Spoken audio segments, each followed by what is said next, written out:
बोलो श्री प्राणनाथ प्यारे की जय। श्री सद्गुरु महाराज की जय।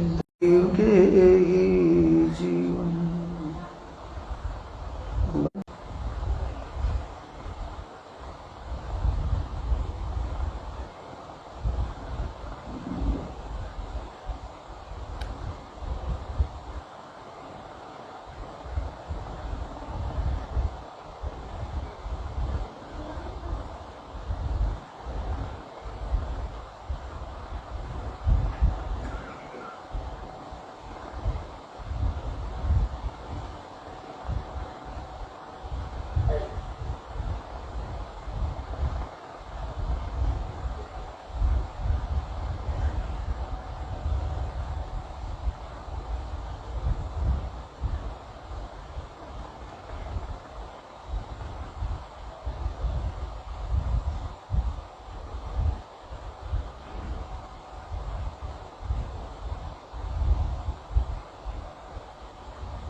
प्राणों के आधार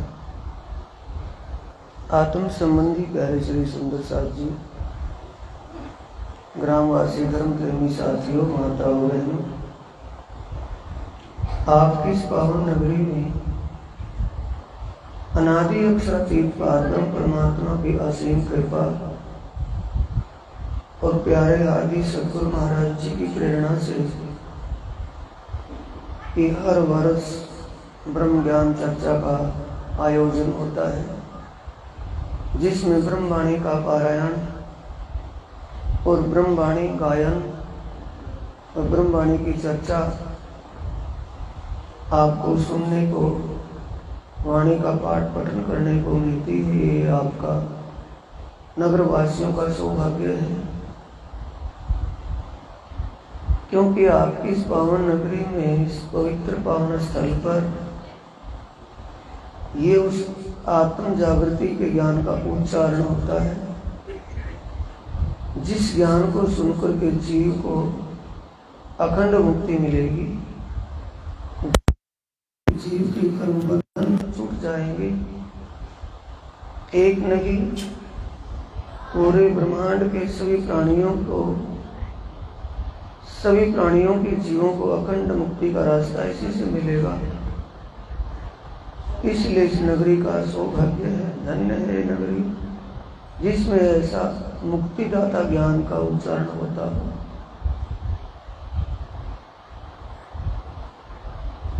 अब ब्रह्म ज्ञान चर्चा कीर्तन ग्रंथ के प्रकरण 62 और 63 दो प्रकरणों से चर्चा है, क्योंकि दोनों में लिंक एक ही मिल रहा है।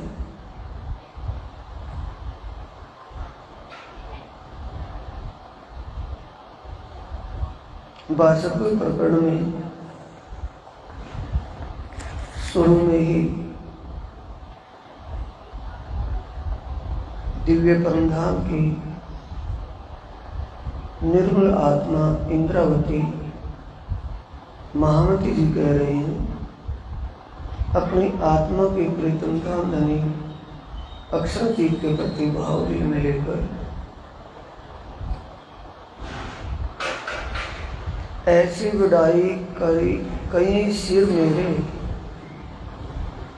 ऐसी विदाई कई सिर मेरे, दे दे लई जो दाग सब दुनिया के दिल में आनी, दे साहिबी सब किताब। मांगो तू मेरे दुल्हा मन कर कर्म वचन, आप हक की स्वरूप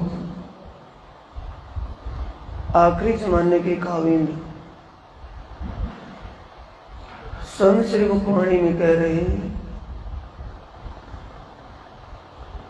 कभी हजूर और कभी हजूरी भाव से, कभी डायरेक्ट हो जाते हैं, कभी इनडायरेक्ट बोलते हैं। इंद्रावती के धाम दिल में विराजमान होकर के कहलवा रही, कि ये मेरी आत्मा के सच्चे मालिक, आपने मुझे जो अपनी महिमा, अपना खिताब मुझे बख्श दिया, मुझे दे दिया, मैं इस किताब की योग्य ही नहीं थी, पर ये आपकी मर्जी है, आपकी इच्छा है, आपकी रजा है। आपने जो किताब दिया है, इंद्रावती जी कह रही है, महामती स्वरूप उनकी आत्मा की शोभा का नाम है। इंद्रावती जी कह रही है कि मेरे धनी, जो दुनिया में आखिरी जमाने के काविन का प्रकटान होना था, जिसको हिंदू धर्म ग्रंथों में, वैदिक ग्रंथों में कलयुग में कल की अवतार विजयाभिनंदन बुद्ध निष्कलंक के रूप में प्रकट होना लिखा था, उस सभी धर्म ग्रंथों से आपने उस सभी लक्षण मिलाते हुए मेरे तन में जाहिर किए हैं। आपने वो अपना खिताब, अपनी ईसाई भी मुझे ऐसे तरीके से दी कि कोई भी धार्मिक ग्रंथों के मानने वाला धार्मिक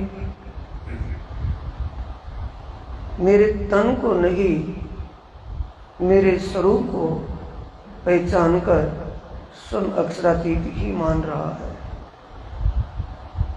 बूढ़ा बालक नर नारी, जिन इल्म लिया मेरा बूझ, तिन साहिब कर पूजिया, अर्श का यही बूझ। तो मेरे धनी, आपने मेरे अंतर, मेरे धाम दिल में विराजमान होकर जो इस वाणी का प्रकाश किया है, इस वाणी के प्रकाश की महिमा से सभी ने मुझे स्वयं अक्षरातीत मान लिया है। क्योंकि आपने धर्म ग्रंथों में पहले से ही ये मेरी पहचान, इंट्रोडक्शन, मेरी शनाख्त भेज रखी थी कि सभी धर्म ग्रंथों के गूढ़ रहस्य जिससे खुलेंगे वही साक्षात परब्रह्म परमात्मा होगा। तो अपनी शोभा आपने में जो बख्शी है मेरे धनी, मैं ये नहीं चाहती। इससे हमें क्या सिखापन मिल रही है सुंदर साथ जी, कि हमें करना क्या है और कर क्या रहे हैं। हमें अपने अंतस्करण में झांक करके देखना होगा कि हमारी करनी रहनी कैसी है। हम कह तो रहे हैं कि आदि के कदमों चलना, ये बंदगी रूहानी निःशुद्ध से मिल गए मेरे साहिब, मेरे स्वामी। ये गाना बजाना कहना तो आसान है, लेकिन आदि के कदमों पर चलना कठिन बात है। आदि से ज्यादा कौन होगा? स्वयं आखिरी जमाने के खामिन विजयाभिनंदन बुद्ध निष्कलंक स्वरूप हिदायत कर रहे हैं कि साथियों, ऐसा मत कर बैठना। मेरे को तो धनी ने अपनी रजा, अपनी इच्छा से ऐसा कर ही दिया, लेकिन तुम आप दिल में कभी ये मत सोच लेना। क्या मत सोच लेना? मांग तू मेरे दुल्हा, क्या मांग रही है? कभी भी इंद्रावती ने कोई डिमांड ही नहीं रखी, लेकिन एक डिमांड रख रही है। मैं मन वचन और कर्म से, मन कर कर्म वचन, यानी मैं अपने अंतस्करण से, मन चित्त बुद्ध अहंकार अंतस्करण से मैं आपके चरणों में एक विशेष प्रार्थना कर रही हूं। मुझे ये आशा है कि आप मेरी अर्जी को कभी ठुकराएंगे नहीं। ऐ जिन तुम खाली करो, मैं अर्ज करूं दुल्हन। खाली करोगा मतलब आप मेरी अर्जी को कभी भी अनसुना नहीं करोगे, ये मुझे उम्मीद भी है। और मैं आपको एक प्रार्थना कर रही हूं, वो मेरी स्वीकार कीजिए। मेरे धनी, क्या प्रार्थना कर रही है? मेरे धनी तुम्हारी साहिबी तुम अपनी राखो आप, इश्क दीजे मोहि आपनो मैं तासों करूं मिला। अपनी साहिबी आप अपने पास रखिए मेरे धनी, मैं तो आपकी अंगना हूं। आपकी अंगना होने के नाते मैं आपके इश्क में डूबा रहना चाहती हूँ, आपके प्रेम में ही खोई रहूं। मेरे अंतस्करण में दूसरी कोई बात ना आए, सिर्फ आपके अलावा आपकी शोभा और आपकी लीला में ही मैं हर पल खोई रहूं, उसी में निमग्न रहूं। यही कृपा बख्श दो बस, और मुझे कोई खिताब की आवश्यकता नहीं। ऐसी खापन किन को? यार सिरदारों को सबको है या किसी एक को है?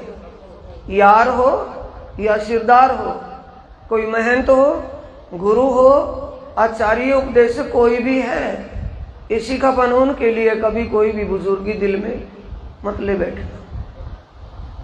वो धनी की रजा है, उस कृपालु की कृपा है। वो इस लीला में, इस खेल में किसी को भी साहिब दे दे, किसी को बुजुर्गी दे दे, किसी को भी शोभा बख्श दे, लेकिन दिल में कभी भी इच्छा ना रहे कि मुझे वो शोभा मिले या मैं साहिब बन बैठा हूं। इश्क दीजिए मोहे अपनों में तासु करो मिलाप। किससे मिलाप होगा? मैं आपके मिलन की चाहत दिल में लेकर हर पल आपकी उसी चाहना में डूबी रहूं।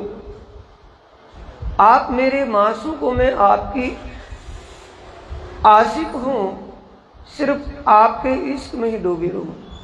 मुझे मासूक मत बनाइए, आप ही मासूक रहिए, मुझे आशिक ही रहने दीजिए। ना चाहूं मैं बुजुर्गी, ना चाहूं खिताब खुदाए। कौन सा खिताब मिला है? आखिरी जमाने का खाविंद, विजयाभिनंदन, बुद्ध निष्कलंक, प्राणनाथ, सच्चिदानंद, पार ब्रह्म, अनादि अक्षरातीत, ये सब शोभा किसको मिली है? इंद्रावती को मिली है। क्या कह रहे हैं ऊपर से? इंद्रावती के मैं अंगे संगे। इंद्रावती मेरा अंग, जो अंग सौंपे इंद्रावती को, तामे प्रेमे खिलाऊं के। जिसके अंग संग वो साक्षात विराजमान है, वो ही कह रहे हैं कि नहीं, मुझे साहिब मत मानना। साहिब तो साहिब ही है, और जिनके अंग संग वो नहीं है, और ऐसे कोई भी धर्माचार्य, कोई भी धर्मोपदेशक, क्योंकि उसके प्रवचन को सुनकर के, उसके व्याख्यान को सुनकर के उसकी एक सम्मान, एक उसका बड़प्पन तो हर कोई करेगा, सम्मान करेगा, लेकिन सम्मान में साहिबी मत बन बैठना। आज का युग अज्ञानता के अंधकार में जूझ रहा है, अज्ञानता और भ्रम के अंधकार में डूब रहा है। इसलिए चरणों में तो है सही, पिछले काल ए वाणी कही। आज वर्तमान में कोई भी आचार्य है, कोई भी धर्म उपदेशक है, या कोई आम सुंदर साथ कोई भी है, सबके लिए ये संकेत है, किसी एक के लिए है। कहना तो मेरा, ब्रह्म सृष्टि को सुनसी सब संसार, मकसूद तिनका होइसी जो लेसी दिल विचार। जो भी अंतस्करण से इस वाणी पर विचार कर लेगा, वो कभी भी सम्मान की आवश्यकता नहीं करेगा। क्यों? धनी ने वो सम्मान दिया है, वो बुजुर्गी दी है, जो अब तक किसी को नहीं दी थी। क्या दी है? अपना खिताब दे दिया। क्या खिताब दिया है? पूरे ब्रह्मांड के प्राणियों को अखंड मुक्ति देने का खिताब किसको सौंपा है? अपनी अंगनाओं को सौंपा है, ब्रह्मात्माओं को सौंपा है। अपना काम था जो कारनामा किसको सौंप दिया? अपनी अंगनाओं को, क्योंकि वो अंगनाओं के लिए सीधा है। फिर भी हम अगर उस धनी का ही स्वरूप मान करके अपना को जाहिर करें, वो हमारी कितनी बड़ी भूल है। धनी कह रहे हैं, इंद्रावती कह रही है, ना चाहूं मैं बुजुर्गी, ना चाहूं खिताब खुदाए, इश्क दीजिए मोहे अपना, मैं मोहे आई सो मुदाए। मेरी एक ही तमन्ना, एक ही इच्छा है, मैं आपके प्रेम में निमग्न रहूं, हर पल आपके प्रेम में, आपके स्वरूप में खोई रहूं। इल्म चातरी खूबी अंकी, थोड़ी बहुत 2-4 चुपाइयां दिमाग में बैठ गई, 1-2 मंत्र श्लोक दिमाग में बैठ गया प्रमाण के लिए, तो क्या बन बैठे साहिब। और वो कह दे कि नहीं, इल्म इश्क का पूरक है और इश्क इल्म का पूरक है। इल्म आने के बाद इश्क में खोया जाना है, ना कि इल्म में डूबे रहना है। इल्म से इश्क का द्वार खुलेगा और इश्क में जाने के प्रेम का द्वार खुलेगा, और प्रेम में डूब जाने के बाद इल्म चातुरी दिमाग से हट जाएगी। इल्म चातुरी खूबी अंग की, मोहे ऐ पट लिखा अंकुर, कि ये ही पर्दा है किसके बीच में, आत्मा और परमात्मा के, अंगी और अंगना के बीच का ये पर्दा है। क्या है, एक बुजुर्गी प्रतिष्ठा का भाव। बुजुर्गी मारे रे साथ जी, बुजुर्गी मारे, जिन लई बुजुर्गी दिल पर, तिनको कोई ना उभारे। मार प्रतिष्ठा पहचारो, क्या ये वाणी किसी ने मंथन नहीं की हो? जो कोई धर्म का उपदेश करने लगे, धर्म आचार्य बनकर के बाहर औरों को समझाने लगे, क्या उसने इस वाणी का मंथन नहीं किया हो? जिस सुंदर साथ ने वाणी का मंथन कर लिया होगा, वो कभी भी सम्मान की जरूरत नहीं रखेगा। सम्मान क्या है? नरक की कागार पर ले जाने वाला रास्ता। अपमान क्या है? अपने आप को आध्यात्मिकता के सर्वोच्च शिखर पर ले जाने वाला रास्ता। और स्वाभिमान क्या है? स्वाभिमान चला जाने पर कोई भी उसकी वैल्यू खत्म ही हो जाती है। स्वाभिमान जिसके अंदर स्वाभिमान ही नहीं रहता, वो उसकी कोई कदर ही नहीं रही। इसलिए अपमान सम्मान, संत कबीर जी क्या कह रहे हैं संत वाणी में, निंदक मोह को लागे प्यारे। क्यों कह रहे हो निंदकों को प्यारे? कोई हमारी थोड़ी सी बुराई कर दे तो हमारा क्या बन जाता है? वो प्यारा होता है कि दुश्मन? उल्टा कर दो उसको। कि संतों ने जब ऐसा सत करके कहा है तो हम असत का मार्ग अपनाए हुए हैं, असत का। अगर हम अपने आप ही प्रतिष्ठा के पीछे भाग रहे हो, हमें अपने मान सम्मान के लिए दौड़ रहे हो, अपने आप को दुनिया में जाहिर करने के लिए, प्रतिष्ठित बनाने के लिए दौड़ रहे हैं, तो वो हमारी कितनी बड़ी भूल है, कितना बड़ा गुनाह है। इस गुनाह पर कौन हंस रहे हैं? धाम धनी प्रियतम अक्षराती। इल्म चातरी खूबी अंकी, मोहे ऐही पट लिखा अंकुर, ऐही ना देवे देखने मेरे दूल्हे के मुख का नूर। थोड़ा सा ज्ञान का भाव अंदर आ जाए तो क्या विचार हो जाएगा।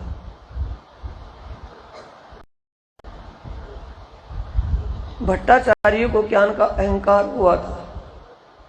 विजयानंदन बुद्ध निष्कलंक स्वरूप प्राणनाथ जी के जमाने उस वक्त, तो भट्टाचार्य की जो धर्म पत्नी थी वो पन्ना धाम की थी। अब भट्टाचार्य कितने विद्वान थे कि वो सर्वमणि हो गए थे। अपने आप को अवतारों की गिनती में मानने लगे थे कि मैं तो अवतार स्वरूप हूं, क्योंकि आध्यात्मिकता के स्तर पर कोई भी मेरे समान नहीं है, मैं क्या अवतार स्वरूप हूं। ये दिल में लेकर के अपनी धर्म पत्नी को कहते हैं। धर्म पत्नी ने जब कहा कि पतिदेव भोजन प्रसाद का समय हो चुका है कि आप भोजन प्रसाद ग्रहण कीजिए, तब भट्टाचार्य कहते हैं कि भोजन आरती के बाद भोग लगता है, पहले तो नहीं लगता। पहले आप मेरी आरती उतारो, फिर मैं भोजन ग्रहण करूंगा। तब वो समझदार थी। भट्टाचार्य की धर्म पत्नी विवेकशील थी, इसलिए उसने कहा कि पतिदेव मैं आपकी अवश्य ही आरती उतारूंगी और आरती उतार करके आपका भोग यानी कि भोजन प्रसाद करवाऊंगी। लेकिन एक बात है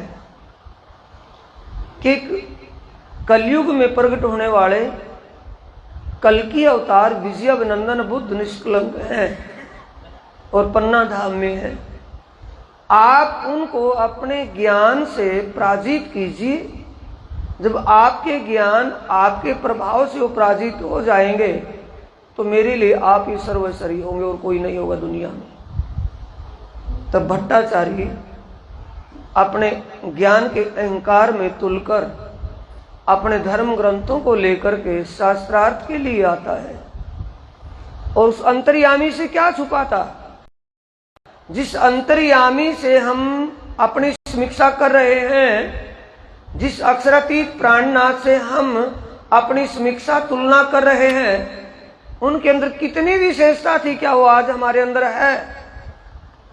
उन्होंने भट्टाचार्य के चलने से पहले ही एहसास कर लिया था कि मेरे से शास्त्रार्थ करने के लिए भट्टाचार्य चले हुए हैं। और जैसे भट्टाचार्य पन्ना धाम में पहुंचते हैं तो उनके पहुंचने से पहले ही 5 बालिकाओं को बुलवाया। छोटी छोटी 5 वर्ष की बालिकाएं बाहर खेल रही थी। धाम के दूल्हा अक्षरातीत प्राणनाथ ने उन 5 वर्षीय बालिकाओं को बुलवाया और उनको अपना आशीर्वाद वर्द हस्त रख करके उनके सिर पर कहा कि जाओ बच्चों बाहर खेलिए। तो बाहर खेलने लगी। पहले उनकी जुबान पर क्यों नहीं वो बातें आई थी? किससे आई है वो बातें? जिससे वो बातें आई हैं उसको निरस्त करके अगर हम अक्षरातीत बनकर के अपनी पूजा करवाएं, अपनी प्रतिष्ठा, अपना मान सम्मान करवाएं, तो हमारी बुद्धि बिल्कुल डल है। हम वाणी का मंथन ही नहीं किया है, वाणी के मंथन से बहुत दूर हैं, जिससे हम ये इस स्थिति में पहुंचे हुए हैं। अब भट्टाचार्य जब जैसे पहुंचे तो उन बालिकाओं के अंदर क्या विचार चल रहा था जो कभी पहले नहीं चला था? वो क्या गायन कर रही थी कि ना ईश्वर ना मूल प्रकृति, तादिन की क्यों आपा बीती, निज लीला ब्रह्म बाल चरित्र, आप अपनी इच्छा सो प्रकृत, कोटि ब्रह्मांड नजरों में आवे, छिन में देख के पल में उड़ावे। ये शब्द जब भट्टाचार्य के कानों में गया कि जब ईश्वर नारायण भी नहीं था, नारायण का पैदा करने का विचार भी अक्षर के दिल में नहीं था, तो तब कौन था? जब नारायण ही नहीं था, सृष्टि नहीं थी, ब्रह्म के विचार दिल में विचार भी नहीं था सृष्टि रचना करने का, तब कौन था? वो तो एक अनादि अक्षरातीत पार ब्रह्म ही हो सकता है, दूसरा कोई नहीं। और तादिन की क्यों आपा बीती, अपनी बीती वो बता रहे हैं, तो इसका मतलब ये लड़कियां, ये बच्चियां, ये बात कहां से सुन करके आई हैं? इनसे पूछना चाहिए। भट्टाचार्य अपने रथ से उतर करके उन लड़कियों के पास उनको नमन करते हुए पूछ रहे हैं कि बच्चियों, ये बात आपने कहां से सुनी है? कि कौन सी बात? कि जो अभी बोल रही थी मुझे बोल करके भी सुना दो। जब उन्होंने कहा कि ना ईश्वर ना मूल प्रकृति, कि हाँ, कि ये बात तो रोज ही यहाँ गायन होती है, रोज ये बात चर्चाएं होती है, इसकी तो कोई बड़ी बात, छोटी सी बात है, ये कोई बड़ी बात थोड़ी है। अब भट्टाचार्य की क्या लग रही थी? बहुत बड़ी बात। संसार के लिए क्या है? ये आसमान भी अतीत है, इस आसमान से परे परम आकाश है, उससे परे तो महाशून्य मंडल, जिसमें ऐसे आकाश और ऐसे अनेक नारायण देवी देवता रोंग रोंग से निकल रहे हैं और समा रहे हैं नारायण के रोंग से। इससे परे बहुत कुछ है। इसलिए उनके लिए अतीत क्या था? भट्टाचार्य के लिए क्षर ब्रह्मांड, वो क्षर से परे की बात कर रही है कि ना ईश्वर, जब तक ये क्षर ब्रह्मांड जो दुनिया में हम बैठे हैं ये नहीं थी, क्या तब परमात्मा भी नहीं होगा? जब ये कुछ नहीं था तब परमात्मा था, जब ये कुछ भी नहीं रहेगा तब भी वो परमात्मा बरकरार रहेगा, वो कभी मिटने वाला नहीं है। ये बातें सुनकर भट्टाचार्य नमन करके कह रहे हैं, लड़कियों तुम सौभाग्यशाली हो, जिनको ये उत्तम ज्ञान, ये तत्व ज्ञान, ब्रह्म ज्ञान सुनने को मिल रहा है और तुम्हारी जुबान पर ऐसा तत्व ज्ञान बैठा है जिसका उच्चारण कर रही हो, तुम सौभाग्यशाली हो। पर ये बात बताओ कहां से सुनी है? कि सामने मंदिर है, इस मंदिर में प्राणनाथ जी इन्हीं बातों का तो रोज जिक्र करते हैं कि इन बातों का जिक्र के, हाँ, तो उसका इल्म चातुरी का जो अहंकार था शुरू हो गया। ओई पट लिखा था या ना लिखा था? किस अहम में डूबा हुआ था? अपनी धर्म पत्नी को क्या कह रहा था कि मेरी आरती उतार ले, फिर भोजन करवाना मुझे। अब पत्नी ने क्या कहा कि एक विजयनंदन बुद्ध निष्कलंक प्राणनाथ है, आप उसको अपने ज्ञान से पराजित कर दो, मैं आपकी आरती उतारूंगी। तो उसका सुसुख ज्ञान था या इश्क भरा ज्ञान था? सुसुख ज्ञान था। इल्म चातुरी बिना पहचान, बिना इल्म क्या करवाता है? पहचान। और पहचान होने के बाद किस में डूबाता है?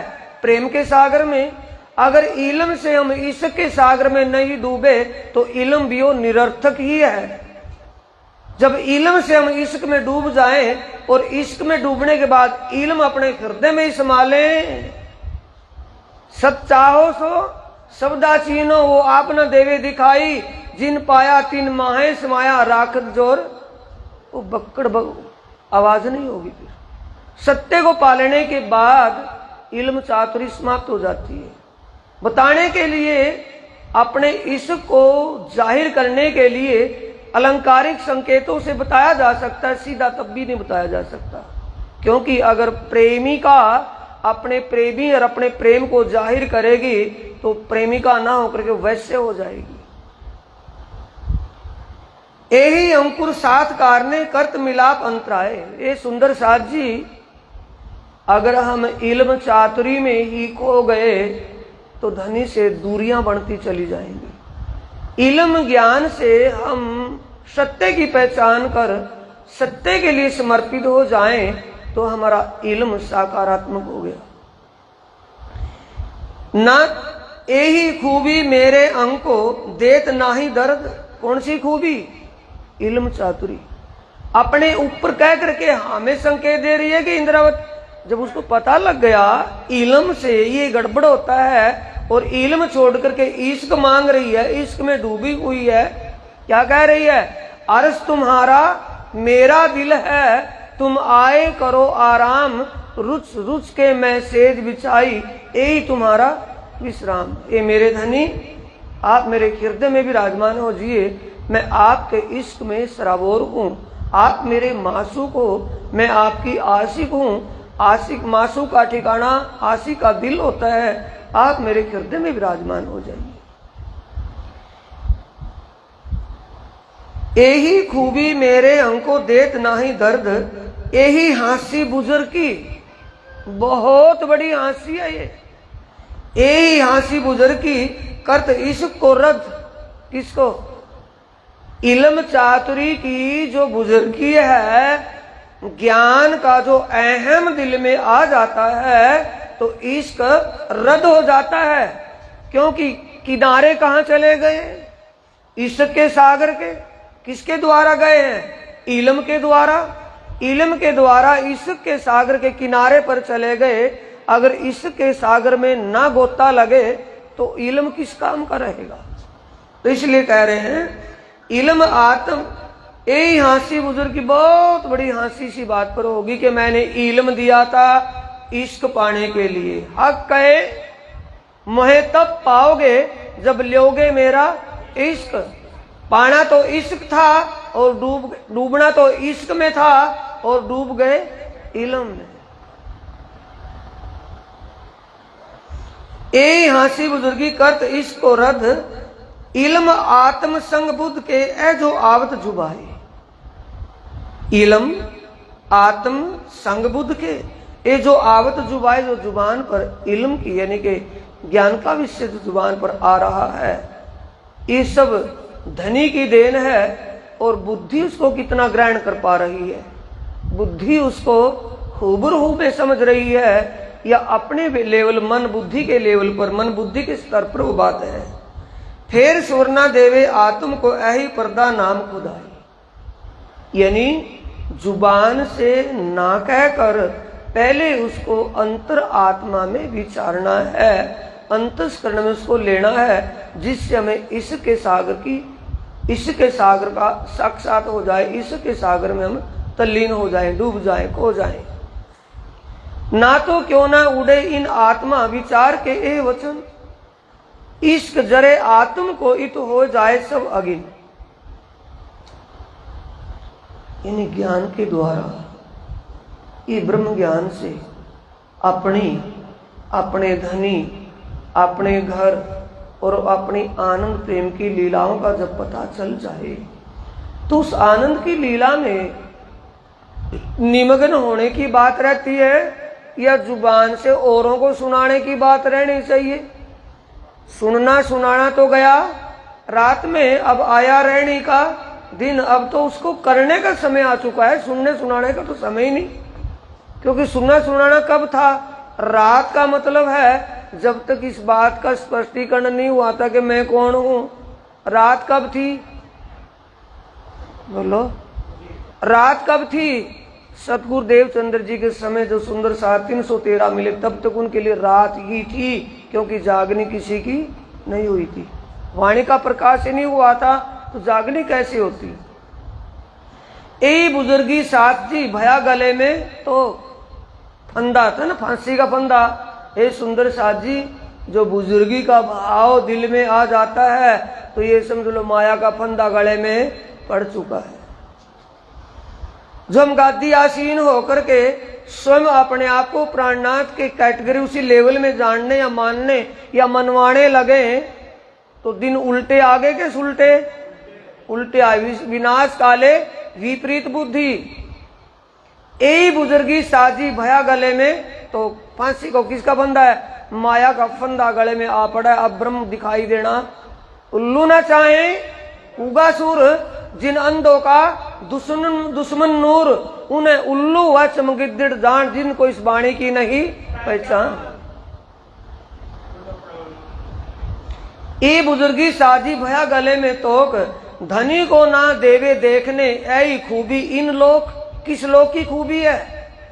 इस लोक की। ये असर किसका है? माया का असर है। दज्जाल कलजुग का असर किसका है? दज्जाल शैतान बाहर से आएगा कि वो अंदर है? अंदर बैठा है। कलजुग क्या है? दज्जाल क्या है? शैतान क्या है? मोमडन क्या सोचते हैं? जब नमाज अदा करते हैं, नमाज अदा करते वक्त जब जमीन पर आगे मत्था टेकते हैं और जब खड़े होते हैं तो दाईं तरफ और फिर बाईं तरफ दोनों तरफ देखते हैं, तो उनसे पूछा जाए कि ये क्या देख रहे थे? कि शैतान को देख रहे थे। कभी शैतान हमारी नमाज भंग ना कर दे। शैतान कोई इंसान थोड़ी है बाहर से आकर के भक्ति को भंग कर देगा, आरती में खलल डाल देगा। शैतान अंदर है कि बाहर से आएगा? तो प्राणा जी कह रहे हैं धनी को ना देवे देखने ऐ खूबी इन लोग। इन लोग की खूबी कौन सी है? कि सब में सबसे प्रतिष्ठित मैं ही हूं। सब मुझे ही प्राणनाथ कहें, मुझे ही प्रातः वंदनीय प्रातः सुमरणीय कहें, मुझे ही जगत गुरु कहें। सारा कुछ लेवल खिताब अपना लगा लिया और धनी को बैठा दिया कोने में कि बैठ जा, तेरी अभी जरूरत नहीं, जब जरूरत होगी तो बाहर आ जाना। ये कितना बड़ा दुष्ट कार्य हो रहा है। धनी को ना देवे देखने ऐ खूबी इन लोग। किस लोग की खूबी है? सम्मान कहां चाह रहे हैं? यहां। और सम्मान कहां दे दिया है? पहला सम्मान तो ये दिया जो मुक्ति दाता को मुक्ति देनी थी पूरे ब्रह्मांड को, वो मुक्ति का धन किसको सौंप दिया? अपनी अंगनाओं को। ब्रह्मांड को अखंड मुक्ति देनी है। दूसरा, उन आत्माओं के तनों में जो जीव है वो जीव नंबर 1 की बहिष्ठ बेहद मंडल में अखंड योग माया के अंदर नंबर 1 बहिष्ठ सत्स्वरूप के जो निर्मल चैतन्य में है उनको वो बहिष्ठ प्राप्त होगी। आत्मा जैसा रूप होगा उसका। और आत्मा परम धाम के अंदर जिस आनंद में विलास करती है वो आनंद प्रतिबिंब रूप से उस जीव को वहां मिलेगा। और वो तो मिले ही मिलेगा, लेकिन नीचे जो 7 बहिष्ठे हैं उन बहिष्ठों में कौन है? ध्यान दें इन बातों को। पहली बहिष्ठ कौन सी है?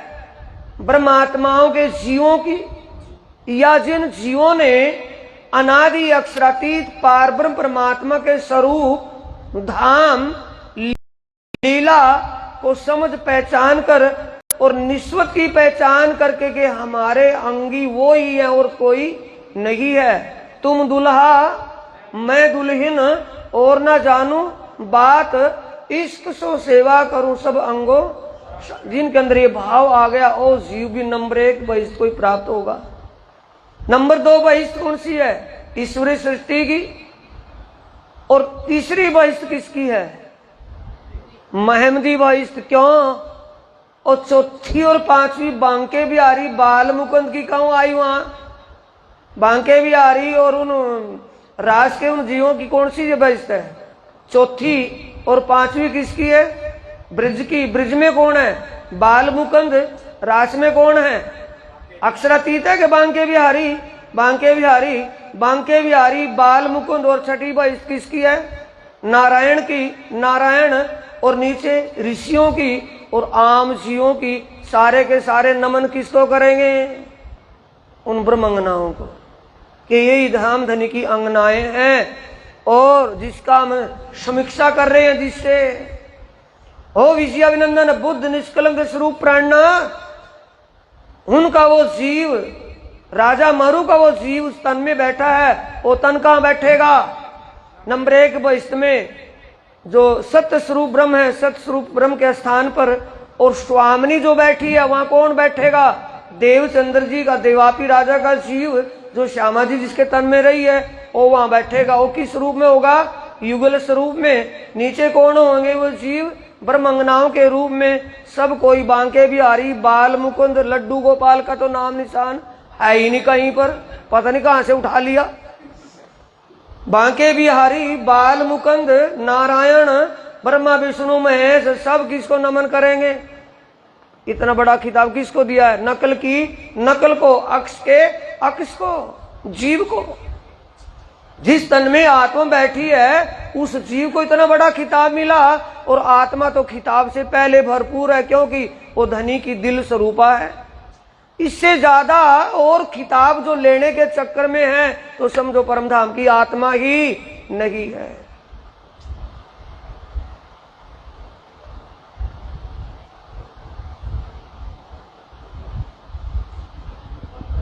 साथ मोह को सुख चाहे, जान धाम की प्रीत। कौन कह रही है? इंद्रावती। महामती जी कह रही है कि सुंदर साथ भी अपने परमधाम के रिवाज के अनुसार मुझसे बड़ा प्रेम भाव करते हैं। किस रूप में? साथ मोह को सुख चाहे, जान धाम की प्रीत, मैं प्रबोधू जान वतनी, मोए बंधन भयो इन रीत। मेरा ये बंधन बन गया, मैं तो इनका अपना वतन, अपने वतनी परमधाम का सुंदर साथ होने के नाते, प्रबोध का मतलब इनको मैं परमधाम की बात बता रहा हूं, परमात्मा का जिक्र सुना करके इनका ध्यान परमात्मा की तरफ लगा रहा हूं, पर ये मुझे ही परमात्मा मान करके पूजने लगे। यही मेरा बंधन है। हमारा आज के उपदेशक आचार्यों का, धर्म उपदेशक आचार्यों का कौन सा रिवाज, कौन सा रीति रिवाज है? कोई हमें धाम का धनी कह ही दे, अगर मानने ना तो जुबान से कह ही दे, और वो कह रहे हैं कि बड़ा बड़ा भारी गुनाह है। गुनाह कब दिखाई देगा? जब वाणी का मंथन हो जाएगा कि हमसे गुनाह हो रहा है। धाम धनी हमारी इस बात पर, इन विचारों पर हंस रहे हैं। वे सेवा करे बहुविध, फेर फेर देवे बढ़ाई, हेत करे जान के साहिब। क्या जान करके? आगे ना समझ में बताना पड़ेगा कि समझना पड़ेगा? समझ के होगा वो काम। अंदर से समझ करके, अंदर से फीलिंग होने के बाद ही भाव बनेगा, या दबाव प्रेशर दे करके बनाना पड़ेगा कि बोलो मुझे धाम का धनी? जैसे बिहारी जी कहते थे ना कि क्या बोलते थे वो? स्वरूप दो समय, स्वरूप सुंदर संकुल सुकोमल, रू देख नैना खोल नूरे जम्माल। कि नूरे जम्माल में बैठा हूं सामने, सभी आत्माएं मुझे ध्यान से अपने दिल में बसा ले। ये वो मांग रहा था। मिला उसको किताब? नहीं मिला। अब तक वो आत्मा भटक रही है। अगर जाग जाती तो ये किताब की आवश्यकता नहीं करती। जो किताब की आवश्यकता करेगी कोई भी आत्मा या कोई भी जीव, वो अभी तक अज्ञानता की नींद में ही सो रहा है।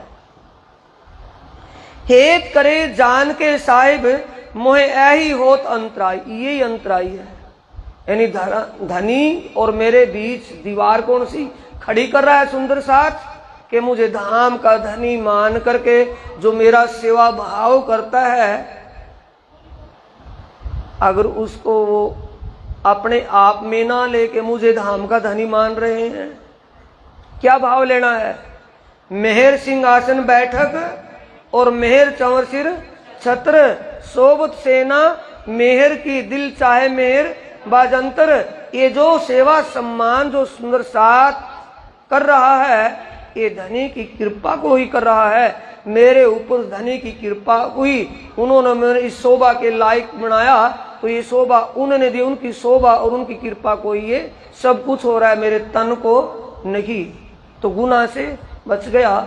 अगर गुना अपने तन के लिए, वो प्रतिष्ठा के लिए, मान सम्मान के लिए अंदर भाव है, तो समझो वो गुनाहगार बन रहा है। हेत करे जान के साहिब मोहे ऐही होत अंतराई, मैं भी हेत करतु हूं इनसो जान के वतन सगाई। मैं भी इनसे स्नेह कर रहा हूं, इनके हित में कर रहा हूं, क्योंकि ये मेरे वतन के सुंदर साथ हैं। इनको धाम की राह दिखाना, सत्य की पहचान करवा करके सत्य के प्रति समर्पित करना, ये मेरी सेवा है जो मेरे धनी ने मुझे बख्शी है, शोभा दी है। मेरा तो ये काम है, लेकिन इससे आगे जो बढ़ करके कर रहे हैं, ये मेरी जरूरत से फालतू कर रहे हैं। मोहे प्यारा साथ मेरे धनी का ऐही पट आड़े आई।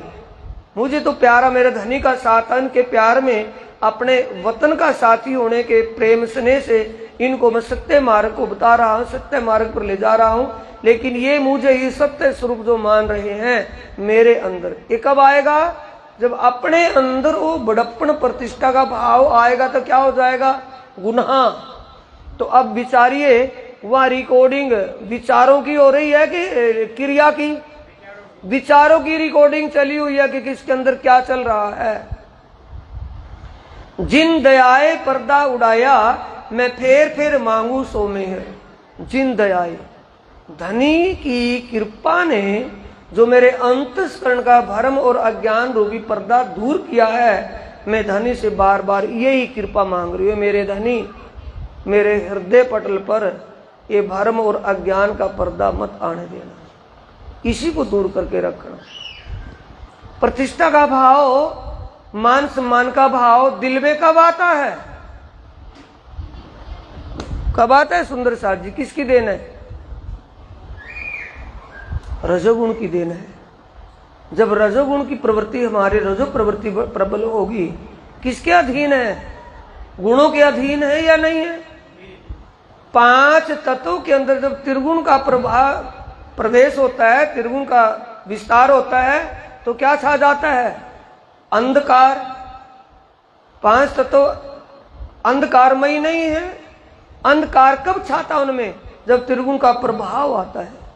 जब हमारी रजोवृत्ति होती है, तो क्या सोचते हैं उसमें? रजोगुण की क्या वृत्तियां हैं? तेज, त्याग, सुख, श्रृंगार और स्वार्थ। जब स्वार्थी भाव आता है, तो स्वार्थ में मान सम्मान प्रतिष्ठा का भाव बनेगा या नहीं बनेगा? तो कौन से गुण ने दबा लिया है?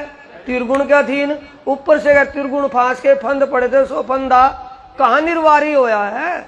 अभी तो त्रिगुण का फंदा पड़ा हुआ है। त्रिगुण के फंदे में जो बंधा हुआ है, उसको जागृत मानेंगे? सोता हुआ सो रहा है।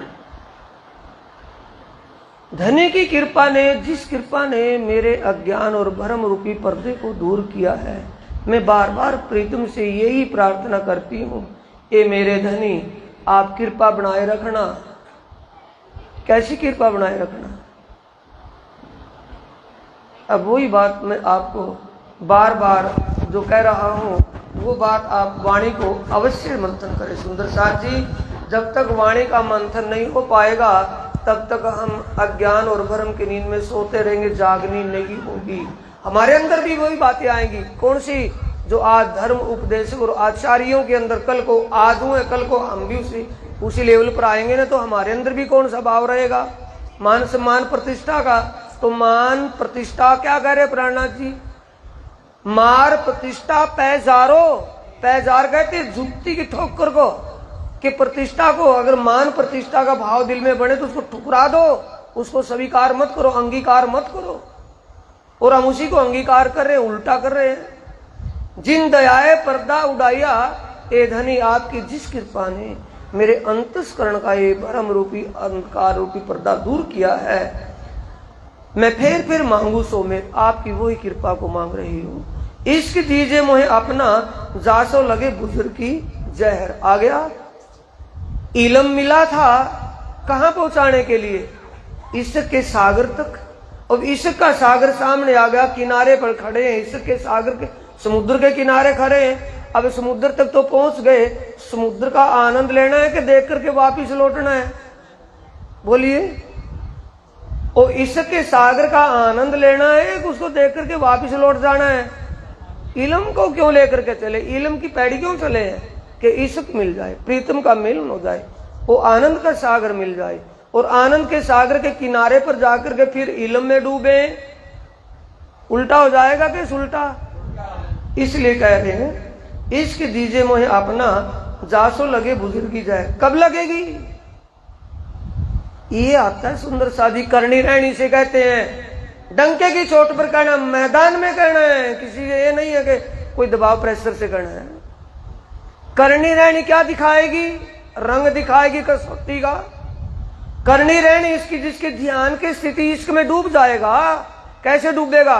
कोई ड्रम थोड़ी है इश्क का भरा, उसमें गोता लगा जाएंगे। इश्क क्या है? प्रेम।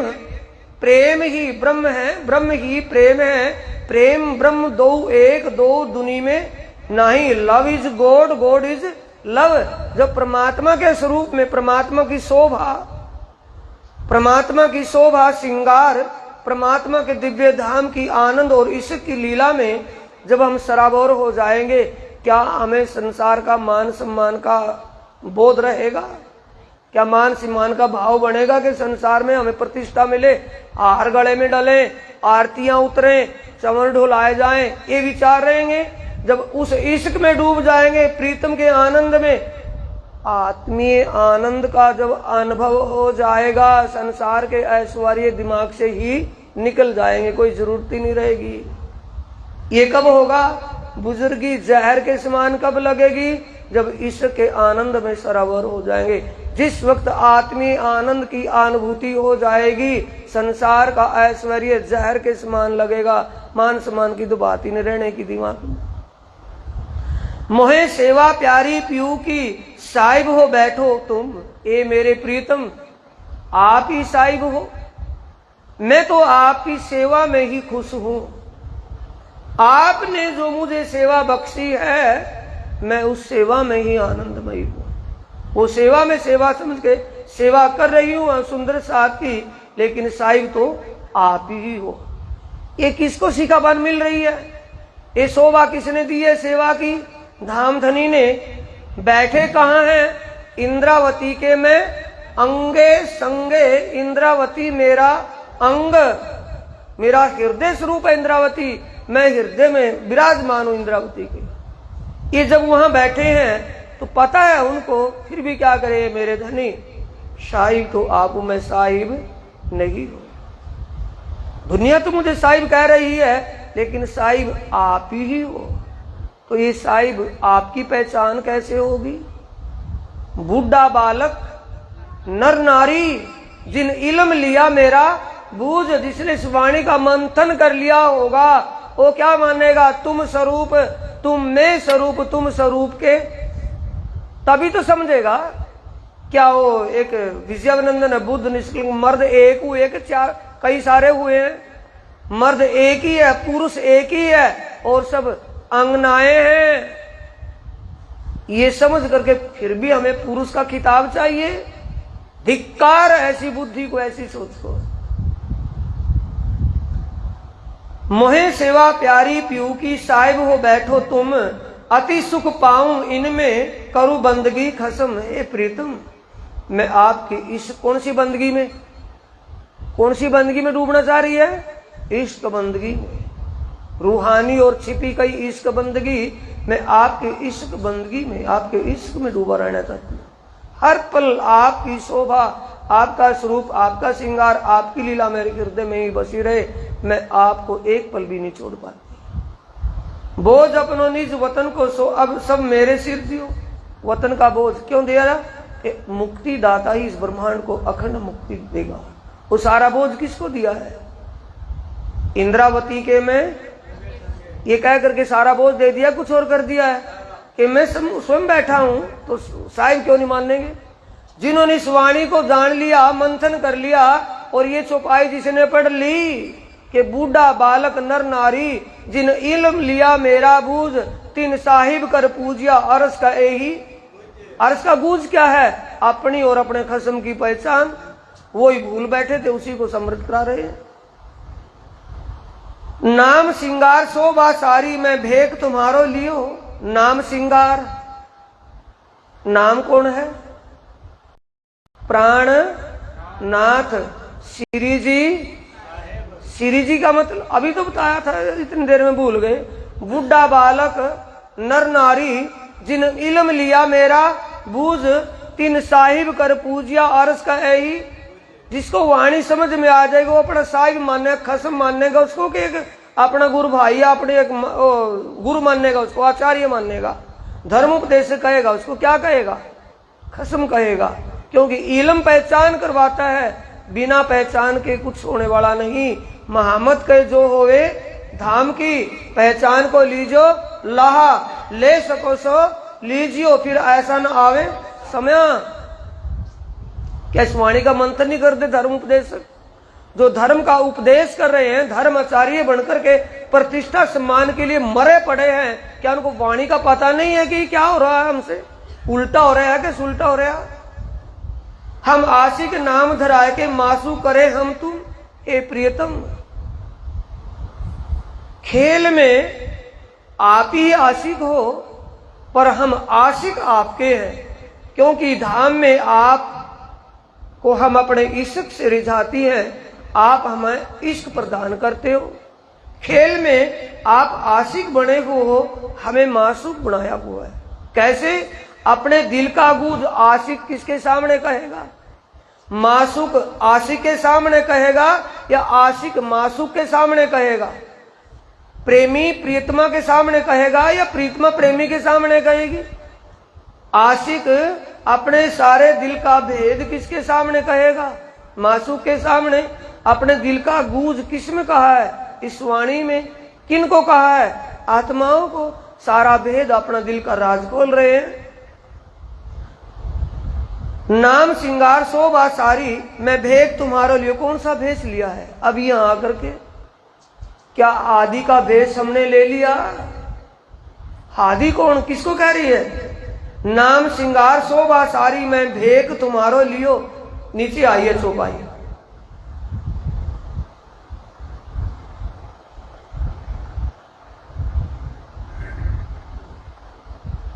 चौपाई आई है।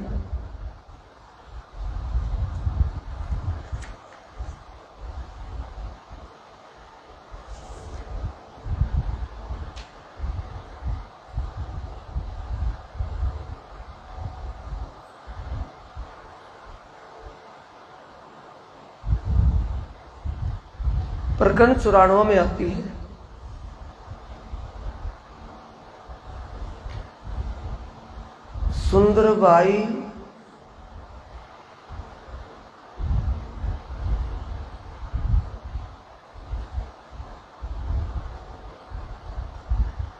सुंदरबाई इनकी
सुंदर बाई की करनी, और इन करनी और है और इनका रवेश, हम लियो तुम्हारा भेष। किसका भेष लिया है? सुंदर बाई। श्यामा जी स्वरूप सतगुरु धनी श्री देवचंद्र जी ने जो रास्ता बताया उसी को धारण किया है। भेष लेने का मतलब उसी रास्ते को अपने आचरण में लेना। कहाँ कहा है?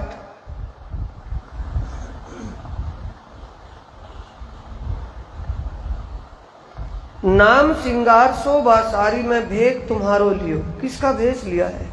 राज्य का भेष लिया है या आदि सतगुरु का? आदि सतगुरु ने जो रास्ता बताया, जिस राह पर आप चले, कैसे चले हैं? सतगुरु देवचंद्र जी किस मान प्रतिष्ठा के लिए चर्चा करते थे?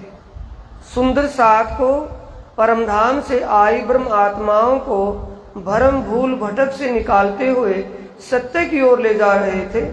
अपने आप कैसा सादगी का जीवन था, किस प्रकार उनकी साधना सिद्धियां थी, किस प्रकार परमात्मा के प्रेम में डूबे हुए थे। जैसे वो परमात्मा के प्रेम में तल्लीन थे, वैसे तल्लीन कौन है? इंद्रावती स्वरूप महामती जी। तुम दुल्हा अल्लाह आशिक मासूक मोहम्मद इश्क दीजे, हम आशिक नाम धराए के मासूक करे हैं तुम। ये प्रीतम, आपको रिझाने के लिए हम संसार में जो कुछ भी कर रहे हैं, आपको रिझाने के लिए कर रहे हैं। तुम दुल्हा मैं दुल्हन और न जानू बात, इश्क सो सेवा करूं सब अंगो साक्षात। तुम दुल्हा हो, मैं आपकी दुल्हन, अंगना आपकी हृदय स्वरूपा हूं, आप मेरे अंगी हो। अंग कहते हैं हृदय को, और अंगना का मतलब हृदय स्वरूपा। मैं आपकी हृदय स्वरूपा हूं, आपकी अंगना हूं, आप मेरे अंगी हो, धनी हो। अब तो उम्मत मिली खासी और उम्मत दूसरी। अभी मुझे परमधाम की ब्रह्म आत्माएं और ईश्वर सृष्टि मिली है। तीसरी भी कायम हुई, अब काय को ढील करी। तीसरी का मतलब ईश्वरी सृष्टि भी सत्य के मार्ग पर आरूढ़ हो चुकी है। अब किस प्रकार की ढील हो किसी को? सत्य को जानने के बाद सत्य के प्रति आकर्षित हो जाना, सत्य के प्रति समर्पित हो जाना, तो क्या कहते हैं? कौन सी बात आती है? पतंगा कहे पतंगे को मैंने दीपक को देखा। पतंगा कहता कि या तो वो दीपक नहीं या तो पतंगा नहीं। अगर पतंगा दीख जाए, पतंगे को दीपक दीख जाए, या तो दीपक को बुझा देगा या अपने आप जल मरेगा। जब दीपक ही बुझ गया तो दिखावेगा कौन से दीपक को? और जब दीपक में जल करके अपने आप ही भस्म हो गया तो बताने के लिए कौन सा पतंगा आएगा? ये प्राणनाथ जी कह रहे हैं अब हमें सत्य को जानकर सत्य के प्रति समर्पित हो जाना चाहिए। दूसरों को बताना, दूसरों को कहना नहीं। अपने आप जान पहचान करके उसके प्रति समर्पित होने का समय आ गया है। सकल काम भय पूर्ण, सकल काम, सब काम कौन से पूर्ण हो गए हैं? इस स्वप्न के खेल को भी, इसकी विशेषता को भी जान लिया। क्या विशेष है इसमें? इसमें स्वार्थ के अलावा दूसरा कुछ भी नहीं है। दुख के अलावा इसमें कुछ भी नहीं है। इसके परे परमधाम के अंदर जो ब्रह्म आत्माएं परमधाम के आनंद के स्रोत को नहीं जान पाई थी कि आनंद कहां से मिल रहा है। रूहें बेनियाजती बीच बका 12,000 किससे? अक्षरातीत धाम रहने की साहिबी और उनके इश्क से बेनियाज बेखबर थी। अब किससे पता चल गया? इस ज्ञान से पता चल गया कि जो भी आनंद का स्रोत है सब धाम धनी की ही देन है। अक्षरातीत पारब्रह्म परमात्मा ही सब रूप में, चाहे वो जमुना जी है या वो हिंडोले है वहां, या सुखपाल है वहां के, या वो पहाड़ पर्वत कुछ भी है, मोहलाते पशु पक्षी, जो पेड़ पौधे वनस्पति घास फूस, सब किसका स्वरूप है? ये किससे पता चला है? अगर वैसे कह देते तो नहीं पता चलता था। इसको वेद ने सिद्ध किया है। वेदांत के 12 महावाक्य आते हैं। उन 12 महावाक्यों में 4 महावाक्य हैं। ऐसे ही कुरान पाक में 4 हरफे मुक्तियात आते हैं। 12 हरफे मुक्तियात हैं। वो 12 हर्पे मुक्त्या जो उनमें लिखा है वही 12 महावाक्यों में लिखा है। 12 महावाक्यों में क्या वाक्य हैं? 4 महावाक्य आते हैं। अहम ब्रह्म अस्मि, मैं ब्रह्म हूं, तत्त्वम असि, तुम भी वही ब्रह्म स्वरूप हो, अयम आत्मा ब्रह्म, सभी आत्माएं ब्रह्म का स्वरूप हैं, सर्व खलो ईदो ब्रह्म, सब कुछ जो दृष्टि गोचर होता है सब ब्रह्म का ही स्वरूप है। क्या यहाँ सब ब्रह्म का स्वरूप है? सभी ब्रह्म, सभी के अंदर ब्रह्म है। अगर सब के अंदर ब्रह्म है तो अज्ञानता क्यों है? अगर ब्रह्म है तो ये बाल से फिर जुआन क्यों होता है, जुआन से फिर वृद्ध क्यों होता है, और वृद्ध के बाद मौत क्यों होती है? क्या ब्रह्म की मौत होगी? सर्वे खलो इदो ब्रह्म, पेड़ पौधे वनस्पति सब ब्रह्म का स्वरूप है, तो ये सूखते क्यों हैं, गलते क्यों हैं, क्यों नष्ट होते हैं? ये अपनी जान क्यों नहीं बचा लेते? उस गर्मी में, तड़प में, धूप शीत में क्यों नहीं बच सकते? तो इसलिए प्राणनाथ जी कह रहे हैं 12 महावाक्य जो परम धाम के थे, सकल काम भय पूर्ण, ये संसार की विशेषता को भी जान लिया, और परम धाम के अंदर कण कण में जो कुछ भी है परमात्मा ही स्वरूप है, कुछ दूसरा है ही नहीं। क्यों? परमात्मा क्या है? परमात्मा नाम और शब्दों से परे है। परमात्मा सदा रहने वाला है, तो सदा रहने वालों को क्या मानेंगे? सत्य मानेंगे या झूठ? सत्य है। और परमात्मा जो सत्य है उसके लिए अथर्ववेद में कहा है प्रज्ञानम ब्रह्म, के ब्रह्म प्रज्ञानम का मतलब कण कण को जानने वाला है। कण कण ही उसे नहीं जानता, लेकिन वो कण कण को जानता है कि पत्थर में कीड़ा है तो उसकी खुराक कहाँ से दूंगा, उसको सब पता है। तो वो कण को जानने वाला है, इसलिए उसको चेतन कहा है। और परमात्मा ये नारायण की नगरी दुख की नगरी है, सर्वब्रह्मांड, और इससे परे ब्रह्म की नगरी सुख की नगरी है। और परमात्मा का दिव्य परमधाम आनंद का स्वरूप है। परमात्मा दुख सुख से परे आनंदमय स्वरूप है। 3 विशेषताएं उसमें है। 3 विशेषताओं से उसका विशेषण नाम क्या बनता है? सच्चिदानंद। परमात्मा सच्चिदानंद है। परमात्मा कण कण में परम धाम में सच्चिदानंद रूप से लीला कर रहा है। सब लीला अद्वैत दिव्य ब्रह्मपुर परम धाम है। इसलिए ये पता चल गया कि वहां जो कुछ भी आनंद मिल रहा है वो जमुना का रूप भी धारण किसने किया है? परमात्मा का दिल क्या है? मार्फत का स्वरूप। और मार्फत का स्वरूप जब प्रकट होता है तो कौन सा रूप धारण हो जाता है? हकीकत का स्वरूप। परमात्मा के दिल में क्या है? आनंद का सागर लहरें ले रहा है। वो आनंद का सागर जब बाहर प्रकट होता है तो परमधाम का रूप धारण कर लेता है। इसलिए परमधाम सारा आनंद का सागर है।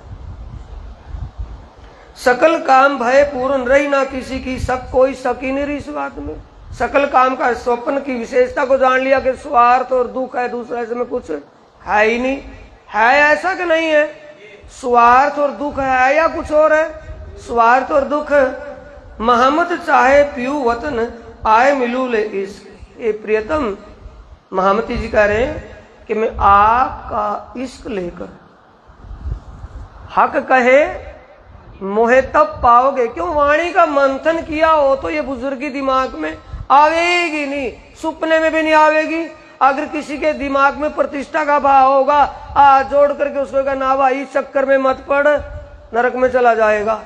अपने आप तो अपने दिमाग में कहाँ हुई थी प्रतिष्ठा की भावना। सकल काम भय पूर्ण, रही ना किसी की शक, महमत चाहे पीऊ वतन, आए मिलू ले इश्क। किससे मिला जाएगा? वाणी श्रृंगार ग्रंथ, श्रृंगार ग्रंथ का प्रकरण 25 की चौपाई कहती है, हक कहे मोहे तब पाओगे जब लोगे मेरा इश्क, ल्याओ प्यार करो दीदार। प्रीतम के प्रति अगर हमारे दिल में तड़फ नहीं होगी तो बिना तड़फ के कहां से मिलेगा भाई? मिलने की चाहत ही नहीं है तो क्यों मिलेगा? इतना सस्ता थोड़ी है।